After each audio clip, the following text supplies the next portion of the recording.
वर्णानामर्थसङ्घानां रसानां छन्दसामपि मङ्गलानां च कर्तारौ वन्दे वाणीविनायकौ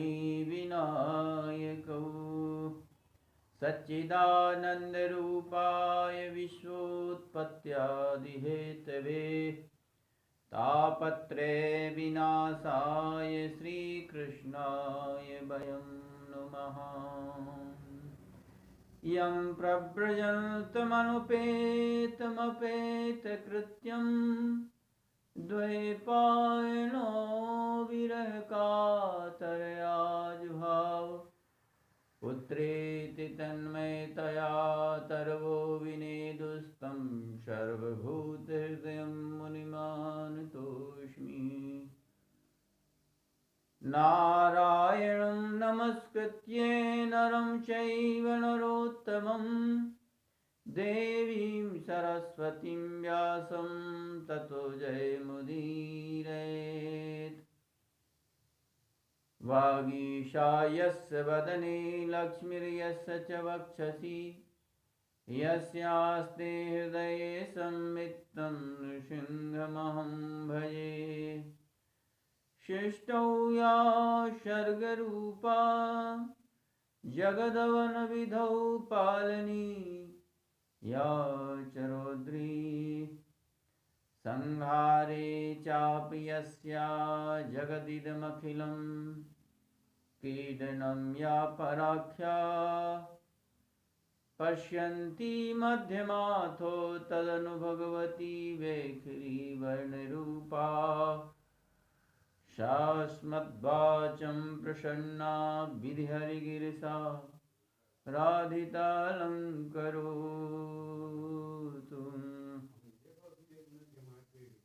अतुलितबलधामं हेमिशैलाभदेहं धनुजवनिकृशानुं ज्ञानिनामग्रगण्यं सकलगुणनिधानं वानराणामधीशं रघुपतिप्रियभक्तं वातजातं नमामि। बोलिए बांके बिहारी लाल की जय। श्रीमद्भागवत महापुराण की जय। अकारण करुणा वर्णालय परम पिता परमात्मा भक्तवांछा कल्पतरु भगवान श्री कृष्ण की वाङ्मयी मूर्ति श्रीमद्भागवत महापुराण। प्रभु कथा के अनन्य श्रोता श्री हनुमंत लाल जी महाराज,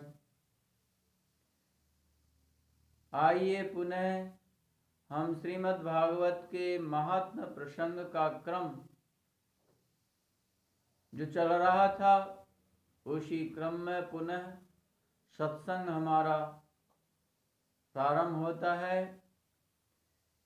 प्रसंग चल रहा था आत्मदेव का।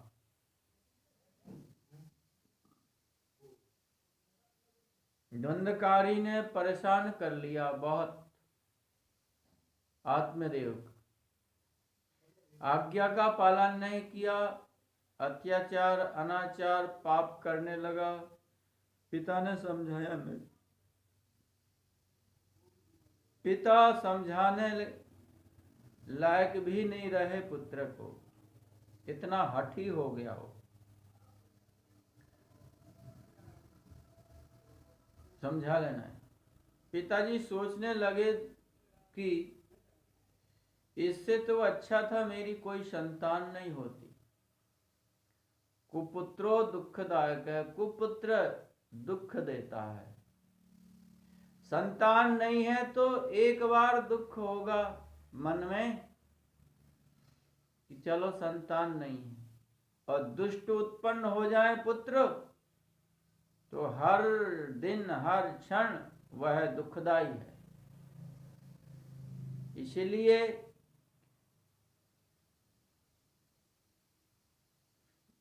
विचार करने लगे कि पुत्र न होना ठीक है, पर हो करके दुष्ट होना ठीक नहीं है। बहुत दुखित बैठे थे। गोकर्ण आए, गोकर्ण ने समझाया कि पिताजी आप किसके लिए चिंता कर रहे हो, संसार असार है, कोई किसी का नहीं है। जो जितना आसक्तिवान स्नेहवान है वही रात दिन जलता है। इसलिए धनवान को सुख नहीं है, चक्रवर्ती राजा को सुख नहीं है, इंद्र को सुख नहीं है। एकांत में रहने वाले मननशील मुनि को सुख है, जिसने अपनी संपूर्ण आशा तृष्णा का त्याग कर दिया।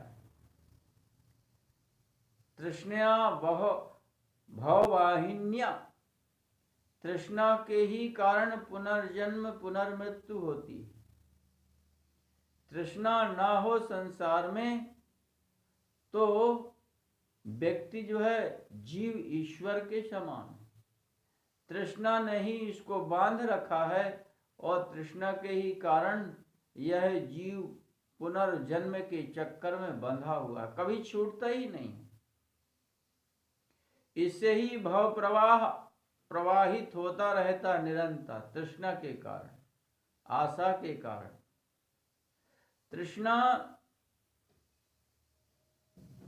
आशा संसार की, और वही आशा ईश्वर की हो जाए, ईश्वर में परिणत हो जाए वही आशा, तो वही सुआशा बन जाती। संसार की आशा दुराशा है और ईश्वर की आशा सुआशा है। जो आसक्ति संसार में वही आसक्ति ईश्वर में हो जाए, भगवान में लग जाए वही आसक्ति, तो वही भक्ति बन जाती है। जो आसक्ति बंधनकारी है, संसार में आसक्त होने से वही आसक्ति ईश्वर में हो जाए तो वह मुक्ति का कारण बन जाती, मुक्ति हो जाती है उससे। बंधन मोक्ष क्या है? संसार में आसक्त चित्त बंधनकारी है और ईश्वर में आसक्त चित्त मुक्तिकारी।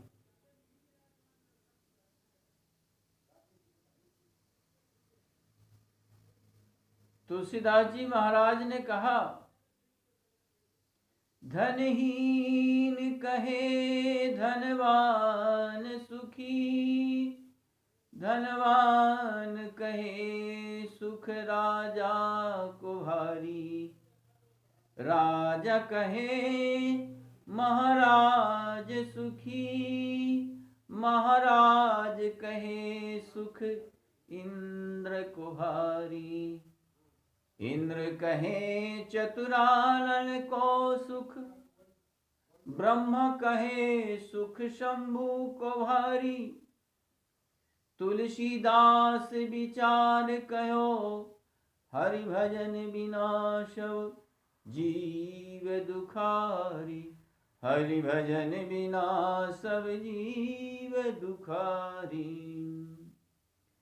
संसार निर्धन सोचता है कि धनवान सुखी होगा, जो धनवान है वह सोचता है मेरे से ज्यादा राजा सुखी होगा, राजा सोचता है कि मेरे से ज्यादा चक्रवर्ती राजा सुखी होगा, चक्रवर्ती राजा सोचता है कि मेरे से ज्यादा सुख इंद्र को होगा, इंद्र सोचता है कि ब्रह्मा को, ब्रह्मा सोचते हैं शिव जी को ज्यादा सुख होता है, शिव जी सोचते हैं कि विष्णु को ज्यादा सुख।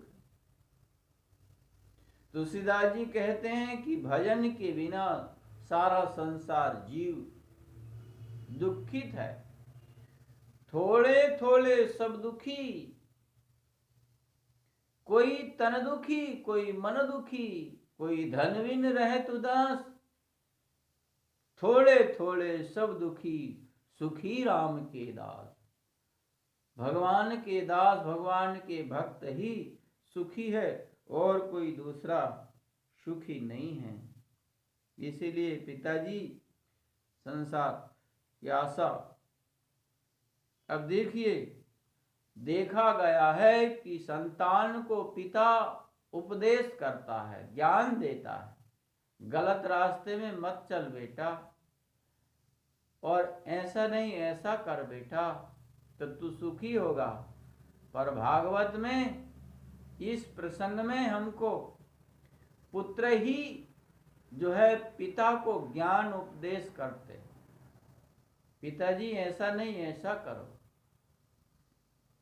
तो बड़ा कौन है? ना पिता बड़ा है ना पुत्र बड़ा है, बड़ा है जो ज्ञानवान है।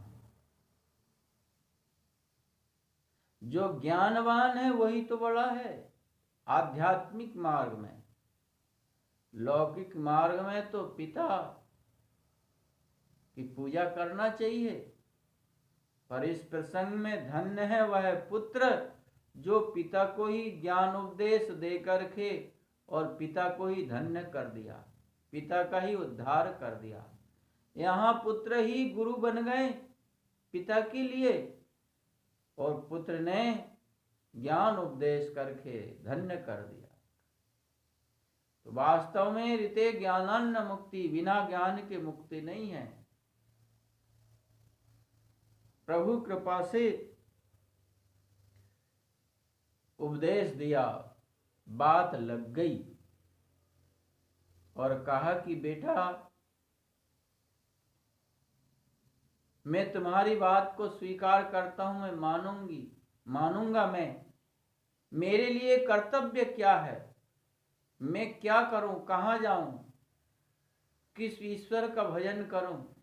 मेरे लिए तुम एक सुमार्ग हो, तुम मेरे लिए एक प्रकाश हो, अंधकार से उठा करके सद्मार्ग रूपी प्रकाश में डालने वाले गुरु तुल्य हो। इसलिए मुझे सदुपदेश करो, मैं क्या करूं, कर्तव्य क्या है। 2 श्लोकों में उपदेश दिया श्री गोकर्ण जी ने, और इन 2 श्लोकों से ही पिताजी का उद्धार हो गया। देखिए, यदि व्यक्ति एक शब्द को भी स्वीकार कर ले, एक वाक्य को भी स्वीकार कर ले, तो उसी से ही उसका उद्धार हो जाए। और यदि व्यक्ति को नहीं मानना है, स्वीकार ही नहीं करना है, तो पूरी भागवत सुना दो, उससे उद्धार होगा क्या? यही तो सुकृति है। हमारे चित्त ने ज्ञान का एक वाक्य भी स्वीकार कर लिया तो वह व्यक्ति सुमार्ग में चला जाता, उसका कल्याण हो जाता, उद्धार हो जाता। स्वीकार नहीं किया सदुपदेश ज्ञान का, तो 7 दिन तक भागवत सुनाते रहो, रामायण सुनाते रहो, गीता सुनाते रहो, काटई पई कदरी फरई, कोटि जतन को सींच। काटने पर ही कदरी फटता है, चाहे कोई कितने ही सिंचन करे। और दूसरी जगह कहा कि फूलई फरई न बेत, जो गुरु मिलहि बिरंच सम, मूरख हृदय न चेत। फूलहि फरहि न बेत, यद्यपि सुधावर सही जलद, मूरख हृदय न चेत, जो गुरु मिलहि बिरंच सम। जो बांस होता है वह फूलता फलता नहीं है, कभी उसमें फूल फल नहीं आते हैं। यद्यपि भले ही जो बादल हैं अमृत की वर्षा ही क्यों नहीं करे, पर वह कभी फूलता फलता नहीं है। इसी तरह से जिसका हृदय मूर्ख है, जो जड़ है, जिसको उपदेश स्वीकार ही नहीं करना है, तो ब्रह्मा भी उपदेश दे दें, गुरु बन के ब्रह्मा जी ही क्यों ना आ जाएं, तो भी वह मूर्ख हृदय चेतता नहीं है, उससे ज्ञान नहीं मिलता। तो 2 श्लोकों में ही गोकर्ण ने उद्धार कर दिया पिता का। यदि हम भी इन 2 श्लोकों की उपदेश को स्वीकार करें तो हमारा भी निश्चित रूप से उद्धार हो जाए, निश्चित रूप से उद्धार हो। देहे स्थिमांस रुधिरे अभिमतिं त्यजत्वम् जाया सुतादिषु सदा ममतां विमुञ्च पश्यानिशं जगदिदं क्षणभङ्गनिष्ठं वैराग्यरागरसिको भवभक्तिनिष्ठः धर्मं भजस्व सततं त्यज लोकधर्मान् सेवस्व साधु पुरुषमितृष्णान् अन्यस्य दोषमास मुक्त्वा क्षेमकारमहो नितरां पिबत्वम्। ये दिव्य श्लोक है भागवत के। सबसे प्रथम गोकर्ण जी ने कहा कि देहे स्थिमांस रुद्रे अभिमतिं त्यजत्वम्।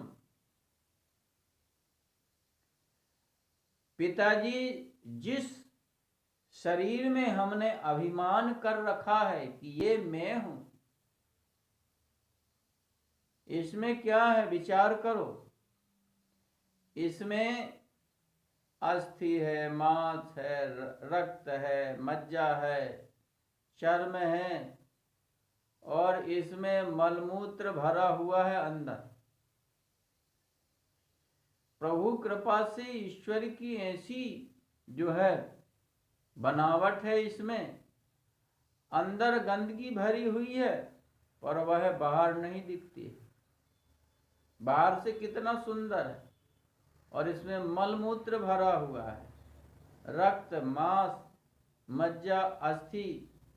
हड्डी को देखो तो कितनी मन में ग्लानि सी उत्पन्न होती है, त्याज्य भाव उत्पन्न हो जाता है। और वो इसी सुंदर शरीर के अंदर। तो इसमें सार क्या है? जिसमें हमने अभिमान कर रखा है, अहम बुद्धि कर रखा है कि मैं ये हूं। इस शरीर तो नाशवान है। सप्त धातु, रस, रक्त और मज्जा, अस्थि,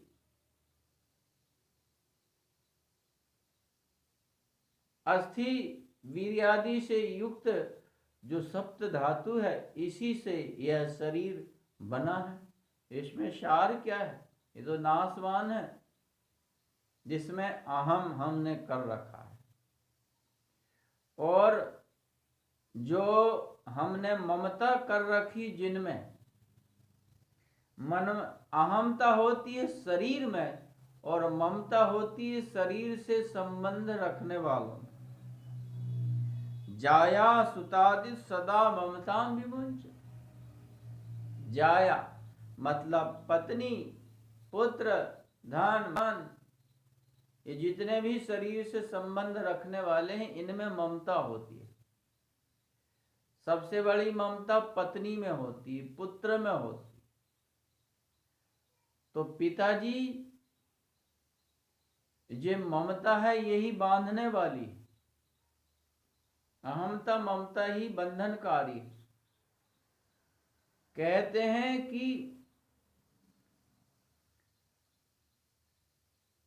अहम 2 अक्षर मृत्यु है और नामम 3 अक्षर अमृत है, मुक्ति है। जहां अहम आया वही बंधन है और जहां नामम वही मुक्ति है। 2 अक्षर ही बंधन है, 3 अक्षर ही मुक्ति है। तो अहमता होती है शरीर में, ममता होती स्त्री पुत्रादि में। तो स्त्री पुत्रादि में जो ममता होती है, उस पर हम विचार करें। व्यक्ति कहता है, जब पत्नी से प्रेम होता है तो कहता है कि आपको देखे बिना मेरा दिन नहीं कटता है, दिल नहीं लगता है, मैं आपके बिना जीवित नहीं रह सकता। जब ममता प्रेम होता है। और उसी पत्नी से जब घृणा हो जाए, प्रेम हट जाए, तो उसी पत्नी को कहता है कि तू मेरी दृष्टि के सामने हट जा, मैं तुझे देखना पसंद नहीं करता। जिस पत्नी को कहता है कि तुम चंद्रमुखी हो, तुम्हारा मुख कमल के समान है, चंद्र के समान है, मैं उसे देखे बिना रह नहीं सकता हूं। और जब उसी पत्नी से लड़ाई झगड़ा हो जाए, उससे घृणा हो जाए, तो उसे देखना पसंद नहीं करता। तो ये जो ममता है ये स्थिर नहीं रहती है। पुत्र पत्नी आदि स्थिर कभी नहीं रह सकती। अनुकूलता में ममता स्थिर रहती है, और जब प्रतिकूलता आ जाए तो वही अस्थिर हो जाती है ममता। प्रेम जो है कभी स्थिर नहीं होता संसार में। संसार का प्रेम जो है क्षणभंगुर होता है, और संसार की वस्तु में, संसार के व्यक्तियों में जो प्रेम होता है वह स्वार्थवशात होता है। कोई ना कोई हमारा आंतरिक स्वार्थ होता है, तब ही हम किसी से प्रेम करते हैं। पत्नी से हमारा स्वार्थ होता है, पुत्र से हमारा स्वार्थ होता है, सगे संबंधियों से हमारा स्वार्थ होता है, तभी हम उनसे प्रेम करते हैं। बिना स्वार्थ के कोई संसार में किसी से प्रेम नहीं करता है। बिना स्वार्थ के प्रेम कोई नहीं करता। देवता हो, ऋषि हो, मानव हो, स्वार्थ लाग करें सब पीति, सुर नर मुनि जन की यह रीति। सुर नर मुनि जन की यह रीति, स्वार्थ लागी करहि सब प्रीति। देवता हो, मुनि हो, मनुष्य हो, सब स्वार्थ की वजह से प्रेम करते हैं। बिना स्वार्थ के कौन प्रेम करता है? केवल एक ईश्वर ही ऐसा है जो जीव से बिना स्वार्थ के प्रेम करता है। बिना स्वार्थ, उनका अपना कोई स्वार्थ नहीं होता है। हमको मानव देह देते हैं, हमको मनुष्य देह देने में ईश्वर का कौन सा स्वार्थ सिद्ध होता है? कोई भी स्वार्थ सिद्ध नहीं होता है। वे तो बिना स्वार्थ के प्रेम करने वाले हैं। जीव का उद्धार हो जाए, जीव का कल्याण हो जाए, जीव की मुक्ति हो जाए, इसलिए भगवान हम को मानव देह देते हैं। पर जो निस्वार्थ प्रेम करता है जीव, उसको भूल गया है, उससे ममता नहीं करता, उससे मोह नहीं करता, उससे प्रेम नहीं करता। वो जो स्वार्थवश प्रेम करने वाले हैं उनको ही याद करता है रात दिन।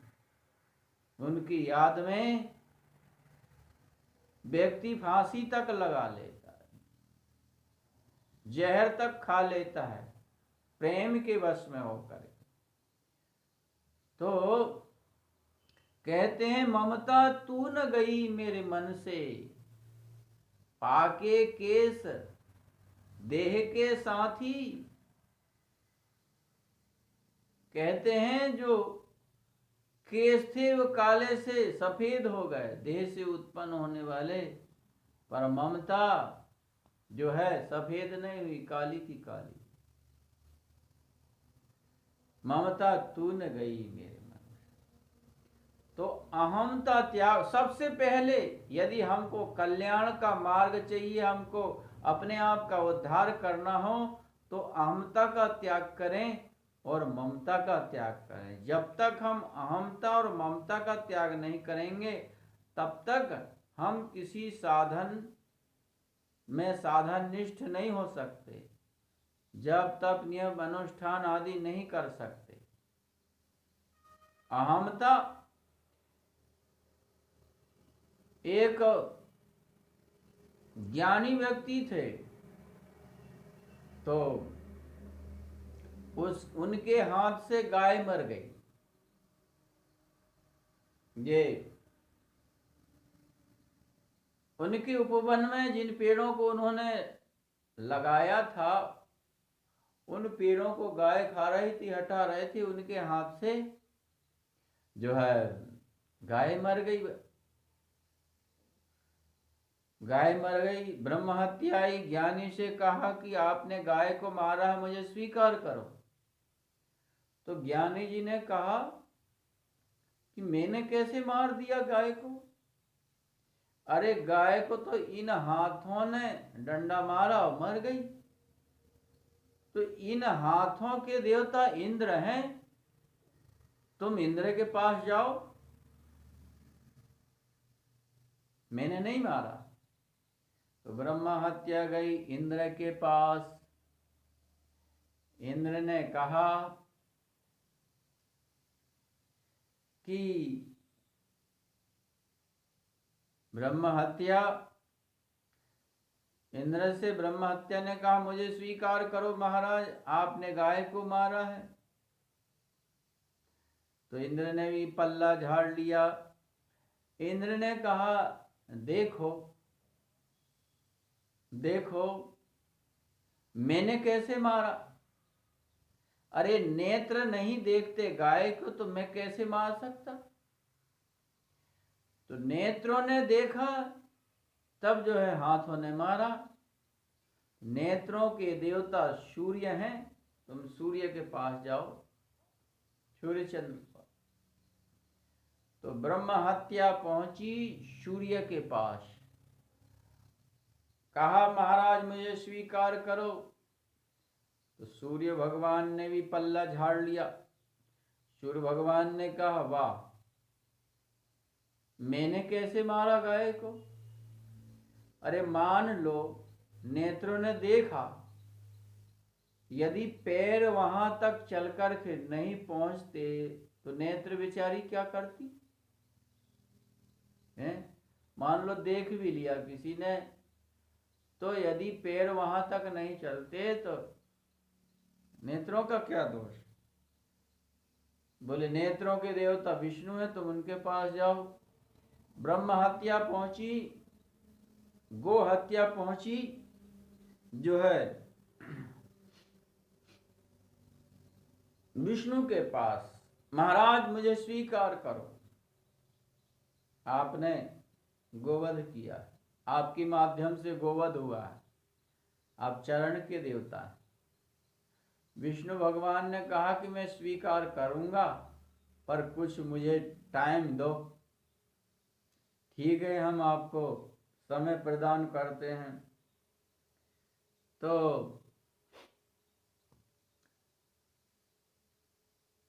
भगवान विष्णु ने सूर्य को, इंद्र को, गो हत्या को साथ में लेकर के और ब्रह्मज्ञानी के बगीचे में पहुंचे।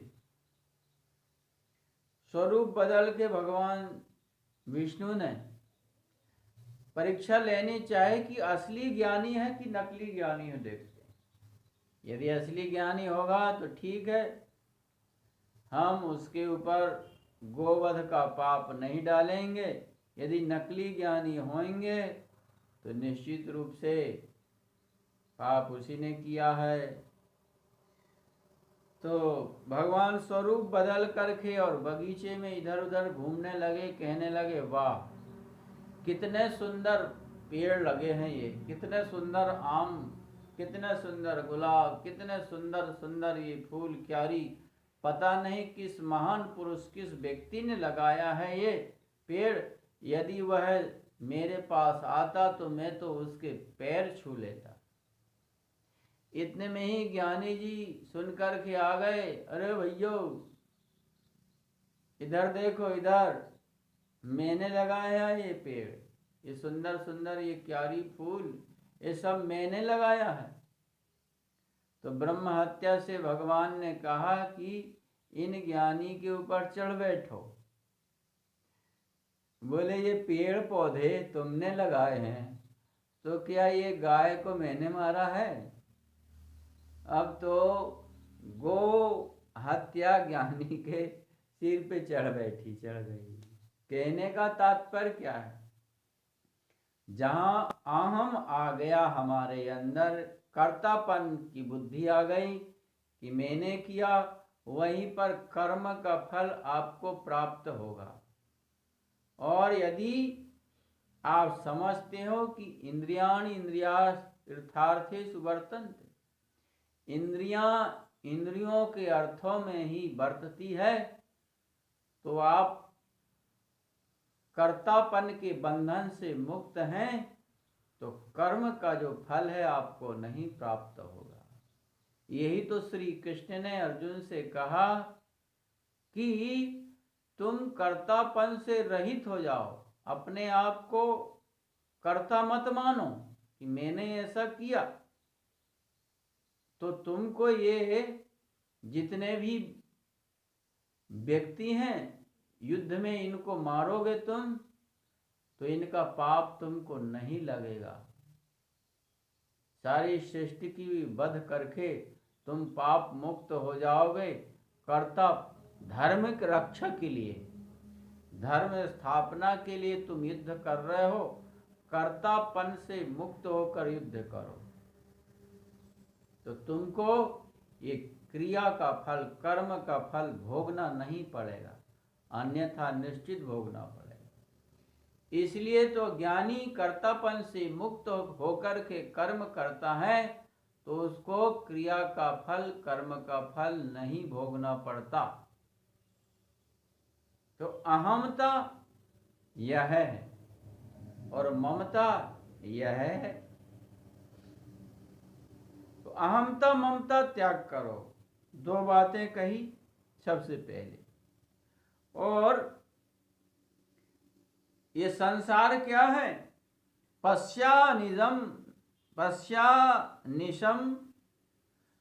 पश्यानिशम जगदिदम क्षणभंग निष्ठम इदम जगतम। इस संसार को कहते हैं कि क्षणभंग निष्ठम, इसकी निष्ठा है, इसकी स्थिरता संसार की क्षणभंगुर है। संसार नाशवान है, जो कुछ दिखता है अभी है, अभी नहीं होगा। संसार नाशवान और ऐसे ही शरीर नाशवान है। अभी हम अपने आप को देख रहे हैं, श्वास बाहर गई, वह श्वासा अंदर भी आएगी या नहीं आएगी इसका भी विश्वास नहीं। इतना क्षणभंगुर है हमारा शरीर, यह संसार नाशवान। 4 प्रकार के प्रलयों में एक नित्य प्रलय है। नित्य प्रलय का तात्पर्य हर क्षण प्रत्येक वस्तु प्रलय की ओर जा रही, नाश की ओर जा रही। कैसे? आप अनुभव करके देखें। जिन कपड़ों को हम बाजार से आज सुंदर नवीन खरीद के लाते हैं, 2-4 महीना के पश्चात, 1 साल के पश्चात वे वैसे नहीं रहते। कोई भी पदार्थ आप फल खरीद के ले आओ, 2-4 दिन के बाद वो बिगड़ जाएंगे, नष्ट। कोई भी वस्तु जो है, हमारा शरीर से लेकर के जितने भी दृश्यमान जगत के वस्तु पदार्थ हैं, प्रत्येक वस्तु पदार्थ शरीर आदि नाश की ओर बढ़ रहे हैं, प्रतिक्षण नाश की ओर बढ़ रहे हैं। कहते हैं कि जो व्यक्ति कहता है कि यह व्यक्ति वही है जिसको हमने 1 वर्ष पूर्व देखा था, यह पदार्थ वही है जिसको मैंने पहला देखा था, तो वह कहते हैं कि कुमनीषी, वह कुबुद्धि है, बुद्धिहीन है। क्योंकि जैसे जल का प्रवाह, नदी का प्रवाह निरंतर चलता रहता है। जो जल हमने अभी दृष्टिगोचर किया वह जल वहां नहीं है, वह दूर चला गया। उसके कण, बालुका आदि वह दूर चले गए, पुनः दूसरे आए। इस तरह से प्रत्येक वस्तु पदार्थ शरीर से लेकर के ये नित्य ही नाश की ओर बढ़ रहे हैं हर क्षण। ये संसार नाशवान है, इसमें अनश्वर केवल ईश्वर है, बाकी सब संसार नाशवान है। महाप्रलय में नष्ट हो जाता, पुनः इसका सृष्टि काल में इसको ईश्वर कीड़ार्थ जो है निर्मित कर देते, नाशवान। वैराग्य राग रसिको भव भक्ति निष्ठा। अब यहां देखिए 3 बात बताई गोकर्ण ने पिताजी को कि पिताजी वैराग्य राग रसिकः भव भक्ति निष्ठः। वैराग धारण करो, राग यदि कुछ स्वीकार करना है तो वैराग को ही राग समझो, उसी को राग समझो। हृदय में वैराग को धारण करो और भव भक्ति निष्ठा है, भक्ति में निष्ठावान हो जाओ, अर्थात अपने अंतःकरण में भक्ति को लाओ। भक्ति भज सेवायाम धातु से भक्ति बनती है, भक्ति शब्द निष्पन्न होता है, अर्थात सेवा ही भक्ति है। भगवान की भक्ति, भगवान की सेवा करें हम, प्रत्येक इंद्रियों से भगवत सेवा ही भगवान की भक्ति है। और जगत को ईश्वर रूप मान करके सेवा करना, यह भी भगवान की भक्ति है, क्योंकि जगत भी ईश्वर का रूप है, जगत भी ईश्वर का रूप है। किसी असहाय व्यक्ति की सेवा करना ईश्वर मान करके कि इसके अंतःकरण में भी ईश्वर है, तो वह भी भगवान की भक्ति है। किसी पशु पक्षी की सेवा करना, गाय को ईश्वर मान करके ईश्वर बुद्धि से उसको घास खिलाना भी ईश्वर की भक्ति है, भगवान की भक्ति है। किसी रोगी को दवा की व्यवस्था कर देना, दवा दे देना, यह भी ईश्वर की भक्ति है, क्योंकि सर्वम खल्विदम ब्रह्म नेह नानास्ति किंचन। संपूर्ण जगत ईश्वर का ही रूप है, इसमें और कुछ भी नहीं है। गोस्वामी तुलसीदास जी ने कहा, सिय राम मैं सब जग जानी, सिय राम मैं सब जग जानी, करऊं प्रणाम जोर जुग पानी, अग जग मैं सब रहित विरागी, प्रेम प्रभु प्रगटई जिमियागी। भगवान सर्वत्र व्याप्त है, जगमय है, ईश्वरमय है। श्रीमद् भागवत के 2 स्कंद में आप पढ़ेंगे तो समझ में आएगा। पाताल में तस्हि पादमूलम पठन्ति पाषाण प्रवदे रसातलम। भगवान का विराट स्वरूप का वर्णन किया गया है।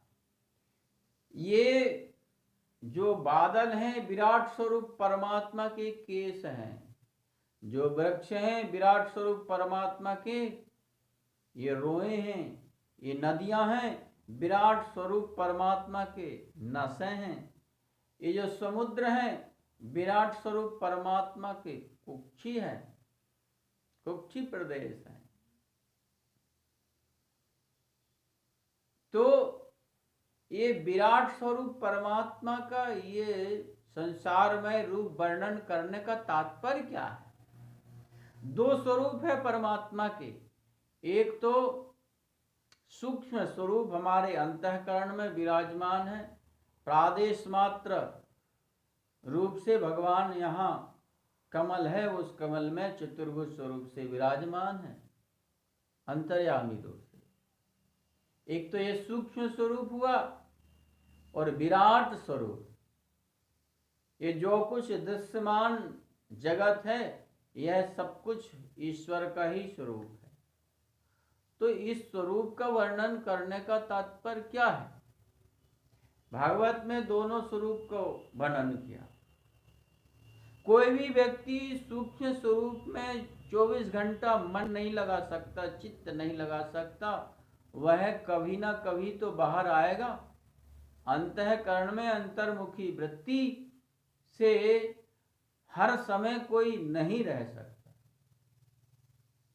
कभी ना कभी वह बाहर तो आएगा। तो जब तक अंतर्मुखी वृत्ति से रहा तब तक तो ईश्वर में मन लगा, और जैसे ही बाहर आ गया तो संसार में मन लग जाएगा, उसके अंतःकरण मन में संसार भर जाएगा। तो इसीलिए कहा कि भाई जिनका अंतःकरण में हम चिंतन कर रहे थे,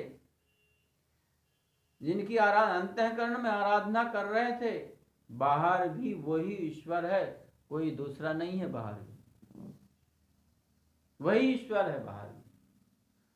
तो भगवानमय ईश्वरमय हमारी दृष्टि बन जाए, इसी बात को जो है समझाने के लिए श्रीमद् भागवत में सूक्ष्म स्वरूप और विराट स्वरूप दोनों स्वरूपों का वर्णन करके बताया। भक्ति, यही तो भक्ति है। जब हमारे अंतःकरण में भक्ति आ जाती है तो हमारी दृष्टि ही बदल जाती है। जो कुछ संसार है वह भगवानमय दिखने लगता है, ईश्वरमय दिखने लगता है। प्रहलाद की दृष्टि से हम देखें, प्रहलाद के संबंध में देखें, प्रहलाद के चरित्र में देखें, तो प्रहलाद की दृष्टि सर्वत्र ईश्वरमय हो चुकी थी। सब में भगवान को देख रहे थे। खड्ग खंभ में, नरसिंह में भी ईश्वर को देख लिया। जब हिरण्यकश्यपु ने पूछा कि तेरा परमात्मा, तेरा ब्रह्म कहाँ है, बोले सर्वत्र, सब जगह है। बोले इस स्तंभ में भी है, लकड़ी के स्तंभ में, बोले दृश्यते, हमको तो दिख रहे हैं। हिरण्यकश्यपु ने कहा कि माम न दृश्यते, मुझे नहीं दिख रहा है। प्रहलाद ने कहा कि उनको देखने के लिए प्रेम का चश्मा लगाना पड़ेगा, भक्ति का चश्मा लगाना पड़ेगा, तब वो ईश्वर दिखेंगे। बिना प्रेम रीझे नहीं नटवर नंद किशोर, बिना प्रेम के वह रीझते नहीं, दिखते नहीं। तो हमारे अंतःकरण में जब भक्ति आती है तो ब्रह्ममय दृष्टि हो जाती है, संसार भी हमको ईश्वरमय दिखने लगता है, तो हम अपराध से बच जाते हैं। इसलिए गोकर्ण ने कहा कि पिताजी, भाव भक्ति निष्ठा है, भक्ति में निष्ठावान हो, भक्ति अंतःकरण में लाओ। भक्ति के विविध स्वरूप है। 9धा भक्ति, 9 प्रकार की भक्ति विशेष रूप से बताई गई। श्रवणम कीर्तनम विष्णु स्मरणम पादसेवनम अर्चनम वंदनम दास्यम सख्यमात्म निवेदनम, ये 9 प्रकार की भक्ति। श्रवणम, भगवान की कथा का श्रवण करना भक्ति श्रद्धा पूर्वक। कीर्तनम, भगवान के नाम का, भगवान की चरित्रों का कीर्तन करना, ये दूसरी प्रकार की भक्ति। श्रवण प्रथम प्रकार की भक्ति। स्मरण, स्मरण भक्ति तीसरी प्रकार की भक्ति। स्मरण किसे कहते हैं? सांचो सुमरण क्यों पहलाद देख लियो सब ही में। प्रहलाद जी स्मरण भक्ति के आचार्य हैं। तो स्मरण किसे कहते हैं? चराचर में परमात्मा की स्मृति बन जाए, मतलब हमारी स्मृति में परमात्मा दिखने लगे चराचर में, वही सच्चा सुमरण है, इसी को स्मरण कहते हैं। स्मरण पाद सेवन, भगवान के चरणों की पूजा करना। अर्चन मतलब उनका पूजन करना। वंदन उनको। श्रवणम कीर्तनम विष्णु स्मरणम पाद सेवनम अर्चनम वंदनम सख्यमात्मने। सख्य भाव से भगवान की आराधना करना। सख्यम दास्यम, दास्य भाव से भगवान की आराधना करना। आत्मनिवेदन, अपने आप को भगवान को समर्पित कर देना, ये 9 प्रकार की भक्ति। श्रवण भक्ति के आचार्य हैं श्री राजा परीक्षित। कहते हैं परीक्षित जैसा कोई श्रोता नहीं मिला। क्यों?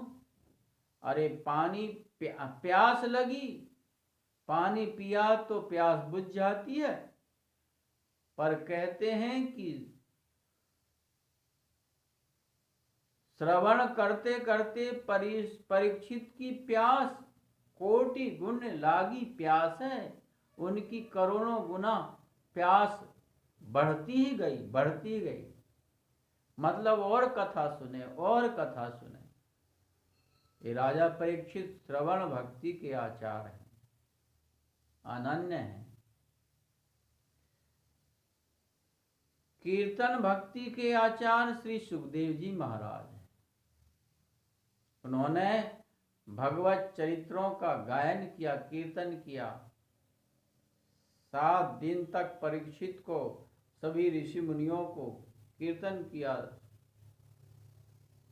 एक आसन से बैठ करके। कीर्तन भक्ति के आचार्य श्री सुखदेव जी महाराज। श्रवणम कीर्तनम विष्णु स्मरणम, स्मरण भक्ति के आचार्य श्री प्रहलाद जी महाराज हैं। सब कुछ में ईश्वर को देख लिया उन्होंने। विष्णु पुराण में वर्णन आता है कि संडामर्क ने अभिचार मंत्र का प्रयोग किया प्रहलाद को मारने के लिए। तो क्या हुआ कि कृत्या राक्षसी उत्पन्न हुई और सुदर्शन चक्र के तेज से वह लौट करके और संडामर्क को ही मार दिया। क्यों? अभिचार मंत्र हम जिसके ऊपर प्रयोग कर रहे हैं, यदि उस पर प्रयोग नहीं सफल हुआ तो प्रयोग करने वाले का ही अनिष्ट करता है अभिचार मंत्र, मारण मंत्र। इसलिए कृत्या ने संडामर्क को ही नष्ट कर दिया, जला दिया, मार दिया। अब तो बड़े असमंजस में पड़ गए, गुरुजी मर गए। सखाओं ने कहा कि प्रहलाद, लोग कहेंगे कि प्रहलाद ने अपने ही गुरु का वध करवा दिया, मरवा दिया, इसलिए इनको जीवित करो। तब यहाँ सौगंध खाई। विष्णु पुराण में वर्णन आता है कि प्रहलाद जी ने सौगंध खाई कि यदि मुझे मारने वाले पिताजी संडामर्क में भी मेरे अंदर द्वेष बुद्धि ना हो तो उसके प्रभाव से ये जीवित हो जाए। देखिए कितनी बड़ी सौगंध, कितनी बड़ी बात हो गई। प्रहलाद जी ने कहा कि मुझे जो मार रहे हैं, मेरे से द्वेष कर रहे हैं, मेरे पिता और ये मेरे गुरु, इनके प्रति भी मेरे मन में यदि द्वेष बुद्धि ना हो तो उसके प्रताप से ये जीवित हो जाए। बहुत बड़ी चीज हो गई। तो मतलब शत्रु के अंदर भी ईश्वर का दर्शन करना, मारने वाले के अंदर भी ईश्वर को देख लेना, यही सच्चा सुमरन और प्रहलाद जी ने सच्चा स्मरण किया। स्मरण भक्ति के आचार्य श्री प्रहलाद जी महाराज। श्रवणम कीर्तनम विष्णु स्मरणम पाद सेवनम। पाद सेवन भक्ति, चरण सेवन भक्ति के आचार्य हैं श्री लक्ष्मी जी। निरंतर लक्ष्मी भगवान के चरणों की सेवा करते रहती, कहीं जाती नहीं। लक्ष्मी को चंचला कहा है, उनका नाम ही चंचला है। निरंतर चलते ही रहती, एक व्यक्ति के पास रहती नहीं है स्थिर रूप से। आज जो रुपया धन पैसा हमारे पास है, कल दूसरे के पास आएगा। सोना आज हमारे पास है, मर जाएंगे दूसरे के पास चला जाएगा। जमीन आज हमारे पास है, कल पुत्रों के पास उन्होंने बेच दिया तो दूसरे के पास। इस तरह से जो संपत्ति है वह निरंतर चलती रहती, एक जगह स्थिर कहीं भी नहीं रुकती। एक जगह केवल लक्ष्मी रुकी, वह है भगवान के चरणों में, वहीं स्थिर रूप से लक्ष्मी रहती। तो जो भगवान की चरण सेवा करता है, भगवान की भक्ति करता है, तो लक्ष्मी के लिए अलग से प्रयास नहीं करना पड़ता। लक्ष्मी तो भगवान जहाँ रहेंगे वहाँ उनके चरणों में रहेगी। इसलिए हम भगवान की ओर बढ़ें, भगवान की भक्ति करें, भगवान को अंतःकरण में बिठाएं। लक्ष्मी के पीछे मत भागिए। लक्ष्मी तो छाया की तरह है, छाया की तरह आप दौड़ेंगे तो छाया आगे भागेगी, छाया को कोई पकड़ नहीं सकता। इसी तरह से लक्ष्मी है, लक्ष्मी को कोई पकड़ नहीं सकता, बस में नहीं कर सकता। ईश्वर की भक्ति, ईश्वर का भजन करिए तो लक्ष्मी अपने आप आपको प्राप्त हो जाएगी। अर्चनम वंदनम। अर्चन भक्ति के आचार्य हैं पृथु महाराज। अर्चन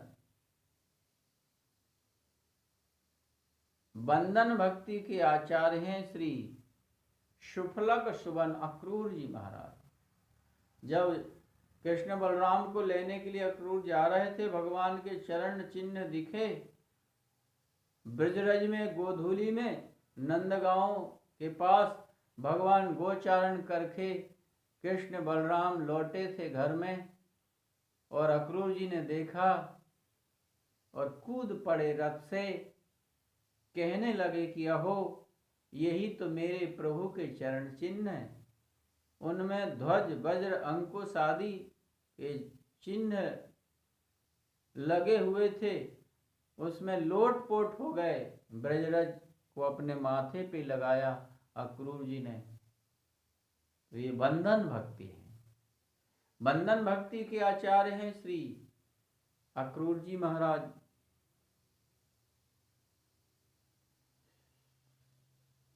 श्रवणम कीर्तनम विष्णु स्मरणम पाद सेवनम अर्चनम वंदनम दास्य सख्य महात्म। दास्य भक्ति के आचार्य श्री हनुमंत लाल जी महाराज। हनुमान जी की दास भक्ति रामचरितमानस में जगह जगह पर। ऐसा दास ऐसा सेवक भूतो न भविष्यति। हनुमान जी आज भी विद्यमान है भगवान के। जब तक चरित्र संसार में रहेंगे पृथ्वी में, जब तब तक श्री हनुमान जी का श्री विग्रह यहाँ विद्यमान है। हनुमान जी साक्षात। सख्य भक्ति के आचार्य हैं श्री अर्जुन जी महाराज। भगवान सच्चे सखा जो है, जीव स्वरूप अर्जुन है, ईश्वर स्वरूप कृष्ण है, और सच्चे सखा जीव के ईश्वर ही तो है। भगवान श्री कृष्ण सखा बनाया तो कृष्ण को, श्री कृष्ण ने सखा बनाया तो अर्जुन को। सखेति मत्वा प्रसभम यदुक्तम हे कृष्ण हे यादव। सखा। और प्रभु कृपा से आत्मनिवेदन भक्ति के आचार्य हैं श्री बलि महाराज। आत्मनिवेदन मतलब अपना सर्वस्व भगवान को समर्पित कर देना, यह आत्मनिवेदन भक्ति है। जो कुछ है, आपने देखा बलि से भिक्षा मांगने के लिए, त्रिलोकी की भिक्षा मांगने के लिए वामन भगवान गए। 2 पैर में सब कुछ नाप लिया, 1 पैर में सारी पृथ्वी नाप लिया, दूसरे पैर में भगवान ने हाथों से दिशा विदिशाओं को नाप लिया, दूसरा पैर महर्जन तब सत्यलोक पहुंच गया। 1 पैर कहाँ रखूं? तो बलि ने कहा कि प्रभु तीसरा पैर मेरे सिर पर रख दो, मुझे भी नाप लो। क्यों? कि संपत्ति से बड़ा जो है संपत्तिवान होता है, क्योंकि संपत्ति तो उसके अधीन रहती, इसलिए अभी मैं बाकी है, मुझे नाप लो। ये 3 पैर क्या है? ये सत्व गुण, रजोगुण, तमोगुण, यही 3 पैर के स्वरूप। 3 पैर नाप लिया भगवान ने, बलि को त्रिगुणातीत बना दिया, तीनों गुण से रहित कर दिया। क्योंकि जैसे तमोगुण रजोगुण जीव के लिए बंधनकारी है, वैसे ही सत्वगुण भी बंधनकारी है। सत्वगुण भी बंधनकारी है। जैसे आप देखेंगे भागवत में प्रभु कृपा से कई प्रसंग आते हैं, और जड़ भरत का चरित्र आता है कि जड़ भरत ने दया किया, हिरण के बच्चे को पालन पोषण किया। तो दया करना ये सत्वगुण, दया ये सत्वगुण है। सत्वगुण का कार्य दया है। जब अंतःकरण में सत्वगुण होता है तो दया उत्पन्न होती, तो दया ये सत्वगुण है। और यहाँ पर सत्वगुण ही उनके लिए बंधनकारी हो गया, पुनर्जन्म का कारण सत्वगुण ही बन गया। तो सत्व जैसे तमोगुण रजोगुण भी जीव के लिए बंधनकारी है, वैसे ही सत्वगुण भी बंधनकारी हो जाता है। तो बलि को त्रिगुणातीत कर दिया भगवान नारायण ने, इसलिए ये 3 पद के बहाने त्रिगुणातीत कर दिया बलि महाराज को। तो इस तरह से प्रभु कृपा से गोकर्ण ने कहा कि पिताजी वैराग्य राग रस को भाव भक्ति निष्ठ है, भक्ति में निष्ठावान हो, भक्ति लाओ। तो 2 श्लोकों पर हमारा चिंतन चल रहा है, जो गोकर्ण ने पिताजी को उपदेश दिया है। और आगे का जो प्रसंग होगा, आगे के श्लोक पर हम लोग कल के प्रसंग में चिंतन करेंगे। बोल बांके बिहारी लाल की जय। श्रीमद्भागवत महापुराण की जय। श्री कृष्ण गोविंद हरे मुरारे, हे नाथ नारायण वासुदेव। श्री कृष्ण गोविंद हरे मुरारे, हे नाथ नारायण वासुदेव। श्री कृष्ण गोविंद हरे मुरारे, हे नाथ नारायण वासुदेव।